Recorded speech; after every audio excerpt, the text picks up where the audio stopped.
I want to introduce you to Christopher T. Terry. Don't mix them up with Chris, because there are many of them. But most people call me Chris. Okay. Everyday use, that Chris is fine. And we're at the last day of his exhibition at Viridian Artists, and it's called Altars and Offerings. And I think maybe we'll start out with what made you decide that these are altars? What in your history?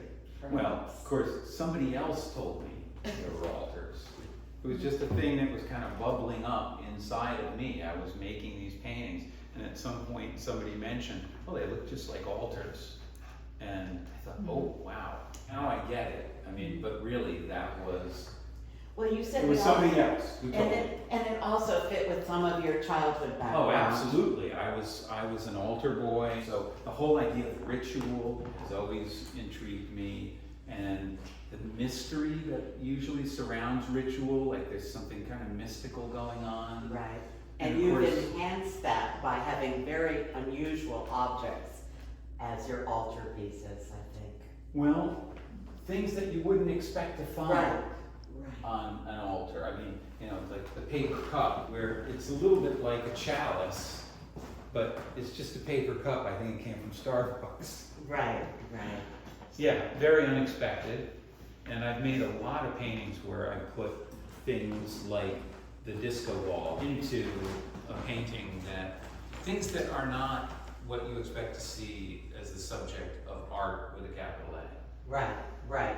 And you wouldn't expect to see it in a house, No. a disco ball, Yeah, over a tablecloth and a table like that. right. And what is that little object on that table? That is a Seth Thomas clock that belonged to my mother and father, and I think they got it as a wedding present, and I have it in my house now. And now I might have shown it from the front, but I really love the back of it. So I opened up the door and you can kind of see inside to this mysterious workings of the clock. So do most of these objects have a kind of special history or identification for you, either of a time in your life perhaps, or is it just an object that you found interesting? A lot of them are things that I found, I find them in secondhand stores, but some of them are, I mean, they represent something that happened to me. I mean, over here you can see that green bottle. Right. It's a bottle of... It's not a beer bottle? No, it's a bottle of a very, very, I'll say elite Sprudelwasser that I got in Dessau when I was there on a trip with a colleague of mine, a guy named Rudolf Knubel, and he and I were staying together in the hotel, and when we entered the room, this was placed on a table as like an offering to us, Yeah. you know, to welcome us. And it Right. was such a beautiful, it's really an amazing bottle. I still have it. Yeah. And I just picked it up and put it right in my suitcase. How big is it? It's about this big, single serving, Cool. maybe like a quarter of a liter. So some of these things have that kind of, you know, something that happened to me, but a lot of them are things that I just found, and they're intriguing to me. And how did you decide about putting that little shape? Almost all of the still lifes, I think of them as still lifes, have that little shape at the top of the frame. It's a compulsion. I mean, it really is a compulsion. And I work on a painting and I say, don't put that thing at the top of the painting this time. Right. Let's find a different solution this time. But it frequently finds its way back into the painting against my will. It Right. forces its way in. I don't know if you've read Winnie the Pooh, but I read Winnie the Pooh when I was a kid, and it made a huge impression on me. And I remember at one point, Pooh was explaining to Piglet how to write poetry, and he said, sometimes the words just want to come in, Okay. and you have to let them. That's pretty deep, Piglet. Yeah, so. Yeah, like it this just- one, it's just a piece of tape, right? Yeah, just it's this masking tape that people use to mask stuff off when they're Right. painting, When you're painting. when they're painting their home in an interior space. And the And it's a black beautiful bag. color. I can't remember where I got that black bag, but I thought, wow, this is really an amazing bag. And I kept it, and I've used it in a couple of paintings. These turn up again and again. There's another quote is one that I remember I read from Kurt Vonnegut, and he said when he wrote, I think it was Breakfast of Champions, and the preface to Breakfast of Champions, he said, I'm going to put all of the characters that I've been using all these years into one book and then have them all be killed off, so I don't have to deal with them anymore. And instead, they didn't get killed off, and Right. he's still writing, or he still wrote about them. He's unfortunately no longer with us. Because they live, yeah, they just live on their own. I was also noticing that you have different ways of setting the table on the floor. Sometimes you have a view from above, sometimes below, sometimes straight ahead. And here the legs are even cut off. Is there a reason that is it compositional perhaps, or? Well, I think that a lot of times it's just sort of trying stuff out. Mm-hmm. You know, you make a series of paintings where things are at eye level, and then you think, wonder what would happen if I looked at this from a slightly different point of view, what would happen? Right. So I try things out, and not everything works. But obviously, if you pick stuff to put into a show, that's the stuff that works. Those are the ones. But there's a lot of failed experiments too. And this one is a really interesting composition with the door. Yeah, that's a lot of diagonals. I don't use a lot of diagonals in these paintings. No, right. I have a series of pieces that I do on paper, and for some reason I like to use diagonals in those, but not in these oil paintings. I rarely use diagonals.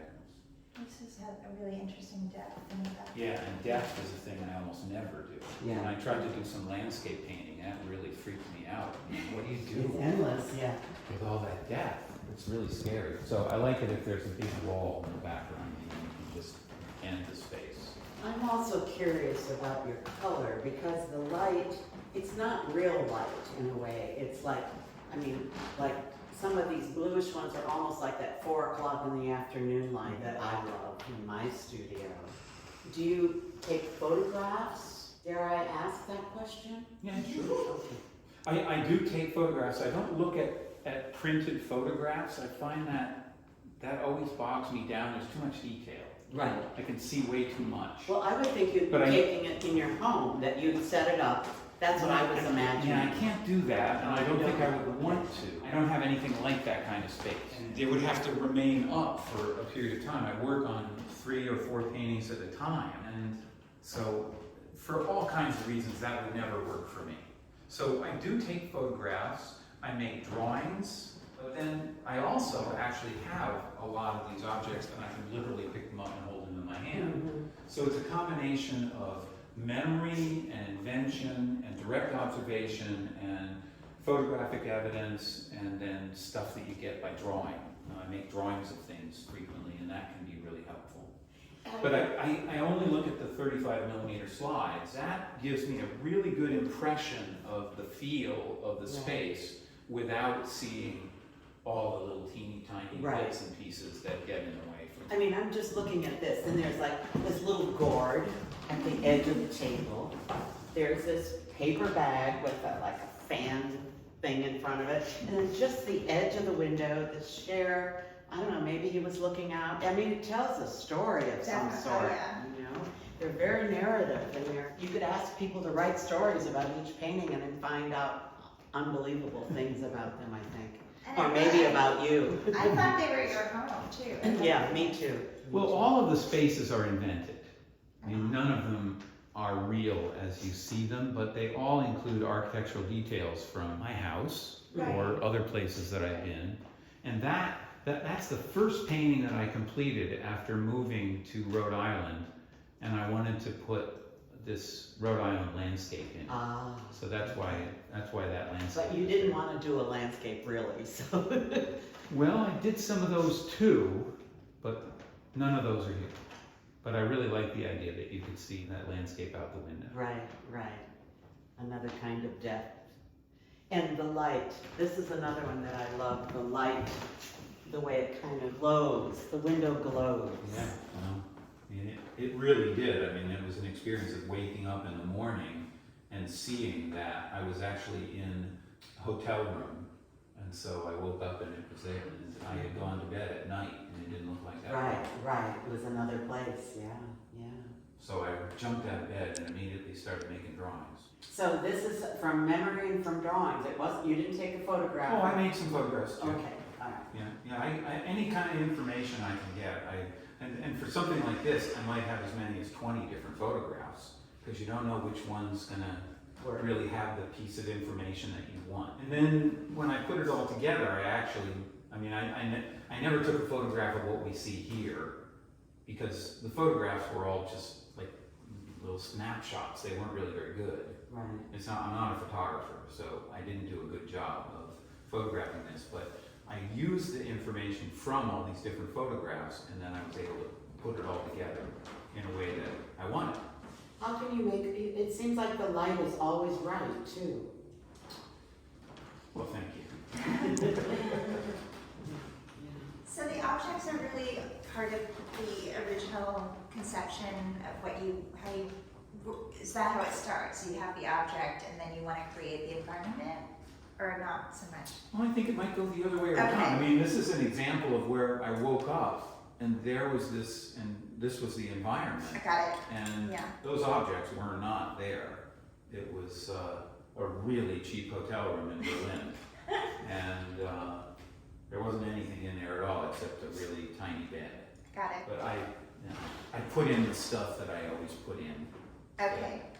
That I tend to gravitate toward. Got it. But other times, no, it's more about a particular object that you're intrigued with and you think, what can I do with this? How can I look at this in a way that will make it interesting? And you always seem to collect the reflection on the floor. I just noticed that. I didn't really see that before. It helps to define Yeah. the floor. Yeah. If you can get something It happening changes the on it. plane, doesn't Yeah. it?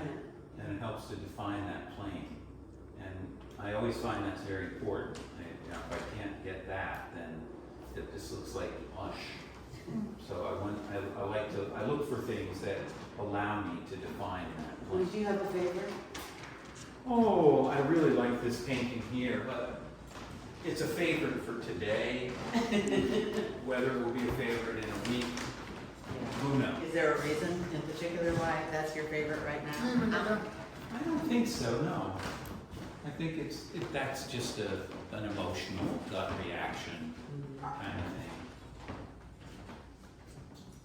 It's not a logic-based. Right. I'm a pretty logical person. A lot of people think that all artists are all intuition, but I've got a fair amount of intuition, but I'm also pretty analytical. But when I pick a favorite, it's just, you're drawn to It's it. there. I can't say why. So you have a box of objects. Do you have a Which is your box of favorite? tablecloths? We were talking about this piece here. This one? Is there any particular reason? Well, we were just discussing that, and unfortunately, I have to say no. No. It's a very unsatisfying answer. I wish I had something better. It just, it just really hit me. I like it. Okay. Well, I like it because blue is my favorite color, and I love the blue cup. That's a very nice That's blue. great. That's great. I was really pleased with that blue when I came up with it. Oh, I love your glasses. Fabulous. Another blue. Like the one over there with the blue sky for this thing. That's a Utah landscape. That was what was outside the window of my studio for more than 30 years. That was my view. Do you miss Utah? Oh, not really, no. Which isn't a commentary. I mean, it was a great place to be, and I think that I enjoyed being there, but I really love Rhode Island. And I'm an ocean person. I mean, the whole time I lived in the Intermountain West, I kept thinking, I need to get back to the ocean. Did it affect your painting to move? Not a great deal, no. No, I think that, I did things like this, where I've actually, put something into the landscape. And the studio I'm working in now is different, and that's made some constraints. So there are some small things that have changed, but no, mostly I'm just me, and wherever I go, I stay me. But I really do like being back in the East again. When you were teaching, how did you, do you think, affect your students' work? Oh boy, I'm sure that many of them would love to get in here right now and just unload about that. Why is that? Oh, I think that they would love to complain about various things that I did or said. But it was certainly never my objective to change the way that people painted or get them to paint like me. And I think I can say that that's not the case, that people did not copy my work in any case that I can think of. And a number of former students came in and visited the show, and as I think about the work that they do, it's very different than the work that I did. But I'd like to think that as an instructor, I wasn't just like teaching them to copy me. Right. They were two separate things. But I probably encouraged them in almost every case to be more analytical and not just rely on intuition. I mean, I talked a lot about being able to describe a color, that if there's a color that you like, you have to answer some questions about it. What's its intensity? What's its value? What's its hue? And if you can get those different parameters, then you can really describe the color, and then you can maybe start to think about how it's interacting with colors around it, and understand it in a logical way, in a scientific way. Mm-hmm. So I did encourage that kind of thinking as an instructor, as opposed to a more intuitive approach. So probably people that enjoyed working with me like that aspect of what I did. Do you have favorite artists? Oh, tons of them. You want to mention a few and a reason I why? was just telling Gail that I've had a series of experiences where you go to a show, and one of the shows that I went to was Knoedler Gallery, say 1972 or something. It was a show of Diebenkorn's work on paper, just the stuff on paper. Absolutely phenomenal. It's still the work that I dream about, that I'd love to be able to do. I have attempted similar things, but it never goes in that direction. It goes somewhere else, which is okay. I mean, it winds up being my stuff, but I really love that show. There was a show that Wildenstein did of Pierre Bonnard that was really spectacular. That was a huge influence. The color, yeah. And I went down to the Barnes Foundation and saw Matisse work down there. My grandmother lived in Ardmore, Pennsylvania, so I was familiar with that one. I'm talking about when I was very young. Right. But they stay with you. Oh yeah. That stuff really sticks in your head, and of course, lots of. Oh, Edwin Dickinson is a huge artist. I don't know if you're familiar with a painting. It's in the House of the Legion of Honor in San Francisco. It's called The Cello Player. It's the most amazing painting I've ever seen in my entire life. That's the painting that I would make if I could. He already did it, so there's no point. Edwin Dickinson. Edwin Dickinson. I'm gonna Google him. He is really, he's the real thing. He's hot stuff, and that's a cool painting. It's Let me write this down. you're above, and you're kind of looking down on this older man who's sitting in a darkened room with a cello, and all around him on the floor are pieces of crockery, just filling the room. And it's almost entirely black and white with little tiny hints of cooler black, warmer black. And I spent a whole year doing black and white paintings, trying figure that out, doing this kind of warm and cool thing. Yeah. But that's a favorite painting of mine that I always think about. What's your next painting going to be? I want to do some more stuff with the disco ball, but what I want to focus on is what the disco ball does to the space that's around it. Right. Because there's all kinds of stuff that's happening as light strikes the ball and then hits the wall and the ceiling, and it's super complicated, and I haven't figured out how I want to do it. Right. From what point of view am I going to see it? From the floor looking up? Or, I've made some drawings and I haven't done anything yet that is convincing to me. But in the meantime, I am working on 4 paintings right now that are fairly straightforward, still life kind of paintings that are, there'll be interesting problems.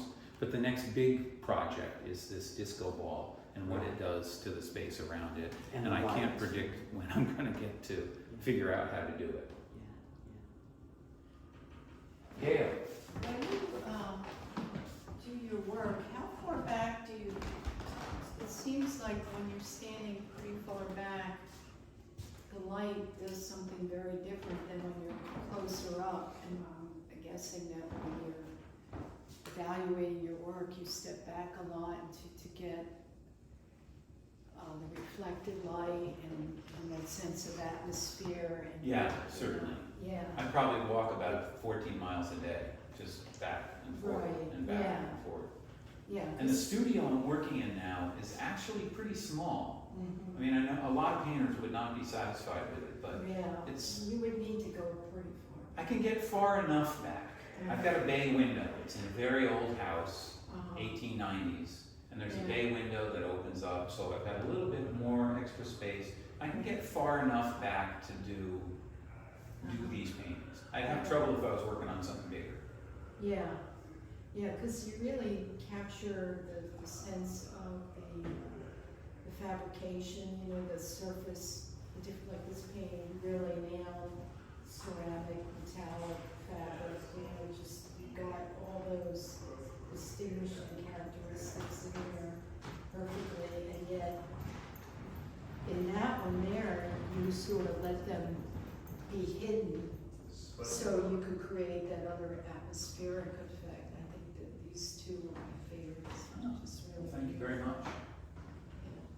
you know, it just shows a real master, sort of a masterful way of working with light and color in a painting, which is hard to do. You know. I have no idea how it's done. Every time I start a painting, I think, how the hell do you do this? I can't remember.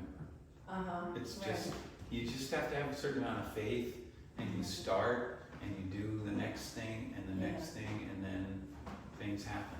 Yeah, I think you have to be in tune with your materials too, because the different pigments do such different things too.